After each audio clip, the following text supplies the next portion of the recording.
வாழ்க வளமுடன். இப்போது சீடை எப்படி பண்ணுறதுன்னு பார்க்கலாம். இன்றைக்கி உப்பு சீடை வெள்ளை சீடை ரெண்டும் பண்ண போகிறோம். ஃபஸ்ட்டு உப்பு சீடை பண்ண போகிறோம். இதுக்கு பச்சரிசி மாவை நல்லா வறுத்து எடுத்துக்கணும்.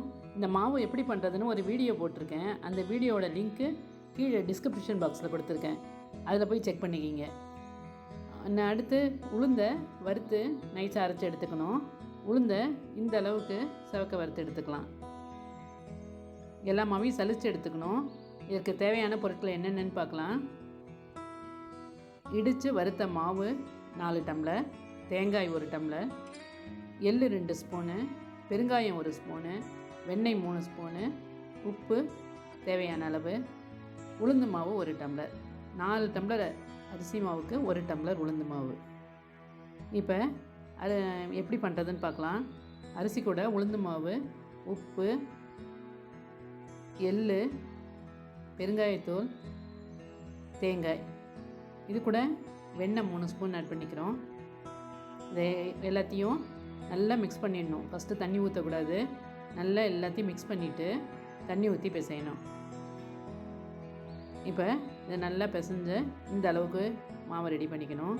இதை சின்ன சின்ன உருண்டையாக உருட்டணும். உப்பு செடிக்கு பெருசாக உருட்ட வேண்டாம், குட்டி குட்டியாக உருட்டினாலே நல்லாயிருக்கும். இந்த அளவுக்கு உருட்டி உணர வச்சிடலாம்.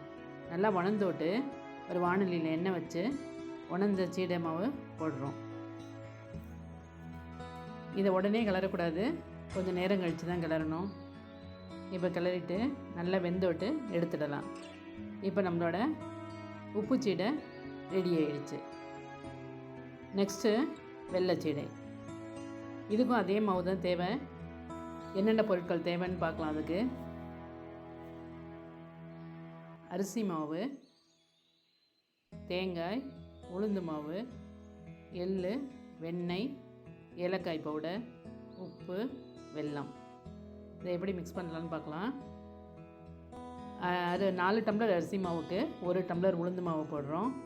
கொஞ்சமாக உப்பு போட்டால் போதும். அதுக்கு இது கூட 2 ஸ்பூனு எள்ளு, வெள்ளை எள்ளு, கருப்பு எள்ளு எது வேணாலும் சேர்த்துக்கலாம். ஏலக்காய் பவுடர் 1 ஸ்பூனு, தேங்காய் 1 டம்ளர், வெண்ணெய் 2 ஸ்பூன் போட்டால் போதும். இதுக்கு ரொம்ப வெண்ணெய் போட்டால் பிரிஞ்சு வந்துடும். அதனால் வெண்ணெய் கம்மியாக போட்டுக்கலாம். வெல்லத்தை தண்ணியில் கொதிக்க வச்சு வடிகட்டி ஊற்றுறோம். இது பாகுபதெல்லாம் தேவையில்லை, தண்ணியாக இருந்தாலே போதும். அது 4 டம்ளருக்கு 2 டம்ளர் வெல்லம் போட்டிருக்கோம். இப்போ இதை கொஞ்சம் பெரிய பெரிய உருண்டையாக உருட்டிக்கிட்டு இருக்கோம். இந்த அளவுக்கு உருட்டினா நல்லாயிருக்கும். ஒரு வாணலியில் எண்ணெயை காய வச்சு இப்போ உருட்டின வெள்ளைச்சீடையை போடுறோம். ரொம்ப வெண்ணெய் போட்டிங்கன்னா பிரிஞ்சு வரும். அப்படி பிரிஞ்சு வந்ததுன்னா கொஞ்சம் கோதுமை மாவு கலந்து இப்போ செஞ்சுக்கிட்டா சரியாக வந்துடும். இதுக்காக கோதுமை மாவு போடணும்னு அவசியம் கிடையாது. அப்படி பிரிஞ்சு வந்ததுன்னா ஒரு 2 ஸ்பூன் கோதுமை மாவு மிக்ஸ் பண்ணிக்கலாம். இப்போ நம்மளோட வெள்ளை சீடையும் ரெடி ஆகிடுச்சு. நம்ம கிருஷ்ண ஜெயந்தி ஸ்பெஷல் உப்பு சீடை வெள்ளை சீடை ரெடி. நன்றி.